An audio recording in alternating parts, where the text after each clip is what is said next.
think so. Have you seen the latest billboard? Yeah. It's about an advertisement for surgery for gurgular enhancement.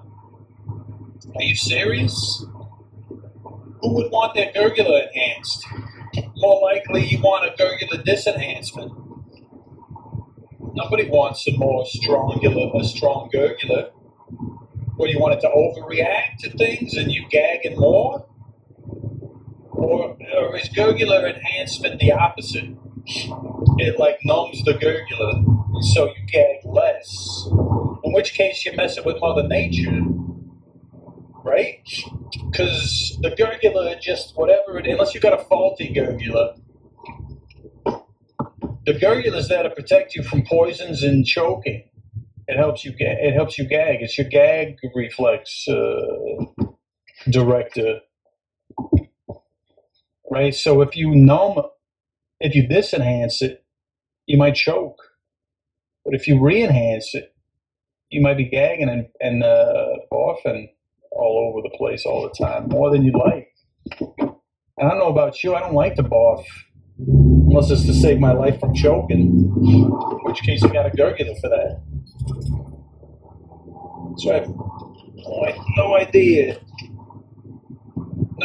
what a gurgular enhancement would be. But that's the latest billboard that I saw. They got surgeons now. It's probably a plastic surgeon doing gurgular enhancements, right? They make your lips all puffed up, and they can make your butt bigger or smaller, and they can staple your stomach and make it smaller, and they can erase wrinkles from your face and stretch it out, and now they can do the same thing to your gurgular. Nobody sees the gurgular. And anybody looking at your gurgular should be a doctor, or like a dentist, or maybe like a super kinked out lover, right? Who's into gurgulars.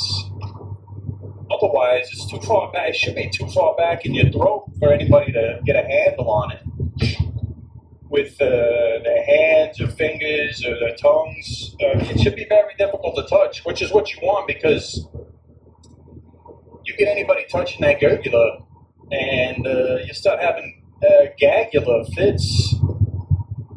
It's not comfortable. You can't even touch your own gurgular without a device, like a popsicle stick or something, right? You ever try to play with your gurgular when you was a kid with like a popsicle stick? Remember those? They used to make those. I don't know if they still do. You can still get popsicle sticks.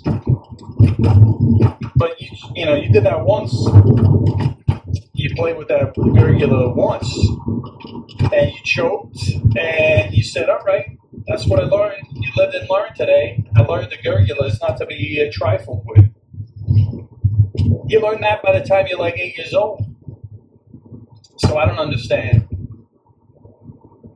Maybe kids aren't learning that these days, and now they're trying to they're getting shysted by these doctors who are trying to trick you into enhancing your gurgular.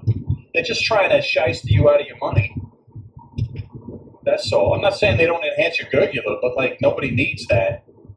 They're just trying to make a market for it by saying you need it. Because you want to be as cool as everybody else on the cool block, is you got to get an enhancement.